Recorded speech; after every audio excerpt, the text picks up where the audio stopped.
Ga waɗanda ba su ga sun yi subscribing da YouTube channel ɗinmu ba, ku danna subscribe, sannan ku danna alamun ƙararrawa don samun sababbin shirye-shiryenmu a duk lokacin da muka sake su.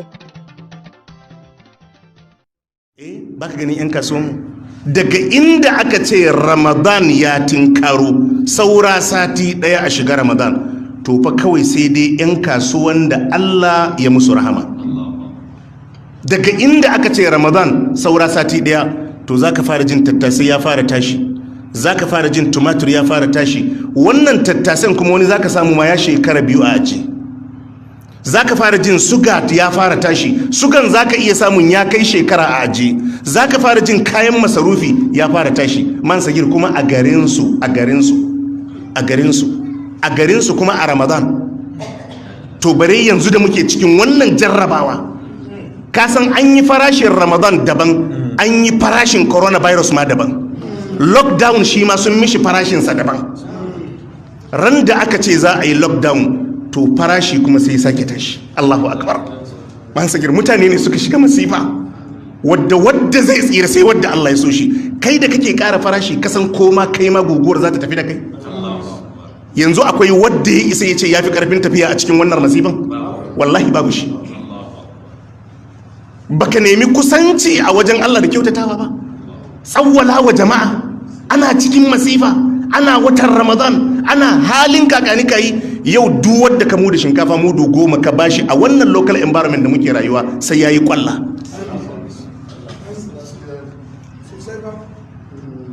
Wai a haka ne kuma bari in gaya maka wani abu da mutanenmu suka gagar fahimta. Shi Allah yana da tsari, akwai hanyoyin da zaka bi ku zauna lafiya, akwai hanyoyin da zaka bi ba da ku zauna lafiya ba. Shi garinku in aka ce garinku, Dr. Allah kaɗai ya san iya adadin mutanen da suke da falala a kanka a nan garin. Duk masifar da ka haddasa ta a garin nan baka isa ka gama lafiya ba, saboda akwai mutanen da suke da falala a kanka. Malai hai wallahi kai ma baka san iyakacinsu ba, kuma suna nan kuma suna bin ka bashi.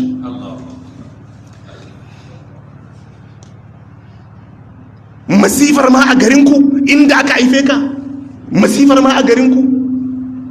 Ka koma ka yi lissafi mai kyau. Doctor, ka je ka yi lissafi. Wannan damar da Allah ya baka za ka samu yanzu a cikin garin nan akwai malamin da ka yi karatun allo a gunsa, shi ya ɗaura maka babbaku da farfaru. Wannan malamin yanzu 'ya'yansa da jikokinsa suna baje a garin, kai baka san su ba. Waɗannan 'ya'yansa ya kamata a ce inda ka san su ka musu 10 ta arziki, saboda ka amfani ubansu. Idan fa ka ƙara farashi ka saukar da masifar har akan 'ya'yan malamanka. Akwai malamin da a firamare shi ya koya maka sunayen Allah, shi ya koya maka Allahu, shi ya koya maka Ar-Rahmanu, shi ya koya maka Ar-Rahimu, shi ya koya maka Al-Maliku. 'Ya'yansa da jikokinsa suna baje a garin nan. Inda ka san su da inda suke, ya kamata ka je ka musu 10 ta arziki. In fa ka ƙara farashin suga, har da waɗannan 'ya'yan malaman kan da ka ɗanɗana ma azaba, ka yi musu godiya? Wani a garin shi ya koya maka lissafi, wani a garin shi ya koya maka turanci, wani a garin shi ya koya maka rubutun Hausa a makaranta, ba a gidanku aka koya maka ba. 'Ya'yansa da jikokinsa suna baje a cikin garin. In ka daga farashin nan duk zaka gana musu azaba ne. Abin da ya kamata kuma ka yi musu tukuici, saboda ubansu ka amfani rayuwarsa. Akwai gidan da zaka samu in kuna tafiya firamare a hanya, kuna tafiya gidan tsayawa kuke a hanya, ku ce bari ku shiga ku sha ruwa. Sai ku shiga gidan sai ku ce za mu sha ruwa, sai su ce ku shigo ku sha.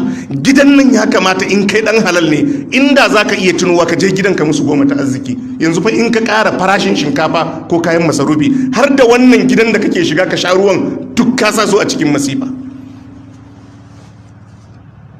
Allah kaɗai ya san a garin nan waɗanda suke da falala a kanka. Wani shi ba ma ruwa ka sha a gidansa ba, kun yi group ne kawai za ku tafi makaranta, sai kuna wasa a hanya. sai ya dauki bulala ya kore ku ce ku tafi makaranta da hannunsa a cikin ci gabanka. Yanzu a cikin garin nan Allah kaɗai ya san 'ya'ya da jikokin wannan mutumin da kake ƙara farashi wa mutanen garin, wadda ya kamata inda ka san mutumin nan ka mishi goma ta arziki. Akwai abokan karatunka wadda tare kuka yi primary, tare kuka yi secondary, ajin ku ɗaya, wataƙil duk cikinku kai kaɗai Allah ya ma wannan ɗaukakar. Wa'annan abokan kan wataƙil wani a gidansu ma sai kun bi gidansu kun ci abinci kafin ku wuce makaranta. Yau ka samu dama kuma 'ya'yan wa'annan abokan kan da 'yan uwansu da su duk za ka haɗa ka gana musu azaba, da su duk da ka haɗa ka gana musu azaba. Waɗanda a rayuwa sun taimake ka. Ai kuɗi ya zama kuɗin banza, kuɗin da za ka gana wa jama'ar ka azaba da shi, kuɗin da za ka gana wa jama'ar ka da shi azaba da shi. Mutum da wasu ka taimake ka a rayuwa, kuma kai alhaji da kake ganin kai ɗan kasuwa ne, ka tuna waɗanda ka taso da su abokanka, waɗanda kuka fara kasuwa da su, wataƙil kai ne Allah ya baka nasibi ya sa albarka wa naka. Waɗannan abokanka da kuka yi firamare alhaji, waɗanda kuka yi sakandare, duka suna nan a cikin garin nan, 'ya'yansu suna yawo. In ka ƙara farashin shinkafa ko ka ƙara farashin masara, za fa ka gane azaba ma hadda 'ya'yan abokanka da jikokinsu. Ya kamata ka karya farashi, ya kamata ka karya farashi. Wata rana annabi sallallahu alaihi wa alihi wasallam ya dawo daga yaƙi, ruwa ya yanke musu, ruwa ya yanke ya tada sayyidina Ali da waɗansu daga cikin sahabbai, ya ce muna nan anan ku je ku nemo mana ruwa, ba ruwa. Suka gamu da wata baiwar Allah ta je ta ɗebo ruwa a cikin jarkokinta, suka tambaye ta ina da mu samu ruwa, ta ce daga nan zuwa inda za a samu ruwan kusan awa 24 ne. Suka ce ba za mu iya zuwa ba, amma ke ki wuce mu tafi da ke wajen annabi sallallahu alaihi wasallam tun daga ruwa a wajen ki. Aka kai ta gun annabi sallallahu alaihi wa alihi wasallam. Annabi ya ce a sauke ruwa, aka sauke ruwa, ya ba masahabbansa ruwa suka sha. Cikin mu'jizar annabi, kafin tabargun sai da aka mayar mata da ruwanta, ta ce ita abin da ta lura tulun ma ya fi cika akan lokacin da ta zo da su. Bayan an bata ruwanta, annabi ya cire mayafinsa ya shimfiɗa, ya ce duk wanda muka yi amfani da ruwan nan kowa ya kawo wani abu a haɗa tallafi a ba matan nan. Ba musulma ba ce, ba musulma ba ce, ba musulma ba ce. Annabi ya ce kowa ya kawo, mai dakuwa ya kawo ya saka, mai gari ya kawo ya saka, mai dabino ya kawo ya saka. Haka aka hada aka kulle mata babban kulli. Annabi ya ce gashi mun miki alkhairi. Ta tafi, bayan ta tafi kuma annabi ya yi doka duk yakin da za a yi kar a shiga garinsu. Ba musulma ba ce, ruwa ta ba su. Annabi ya ce kar a shiga garinsu wannan matan. Ita da kanta ba wadda ya yi magana, an yaki gefe, an yaki hagu, an yaki dama, ko ina garin ita da kanta ta fito ta yi shela, ta ce ku zo mu musulunta, wannan mutumin ya mana kara akan ruwan sha, akan ruwan sha. Garin da aka haife ka,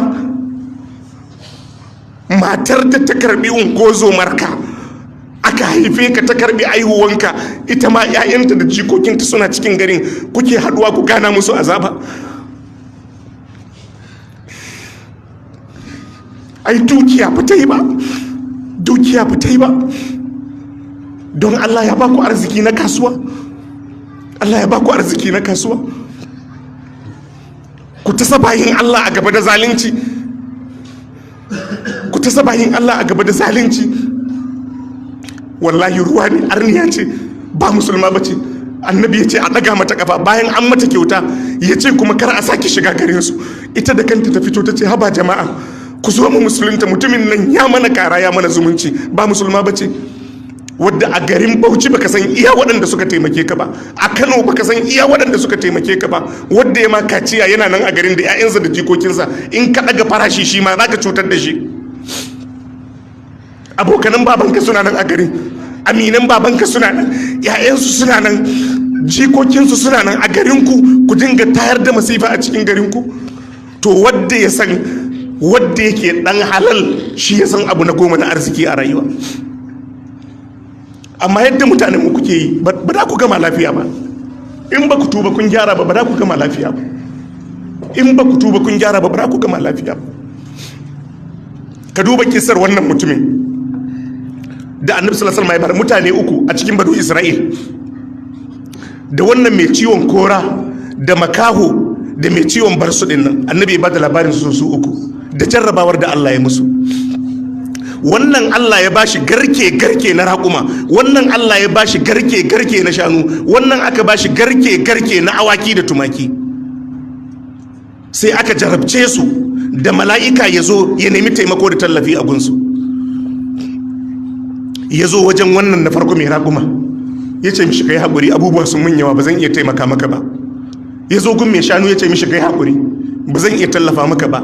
Ya zo wajen mai awakin, kala ya ce rajulun miskin wabnu sabil, ya ce mishi ni mutum ne miskini matafi, in kafa biyal hibalu fi safari, igiyar da zan rike ni isa cikin 'ya'yana da matana ya yanke, ma'ana guzirina ya katse, fala balaga liyal yawma illa billahi thumma bika.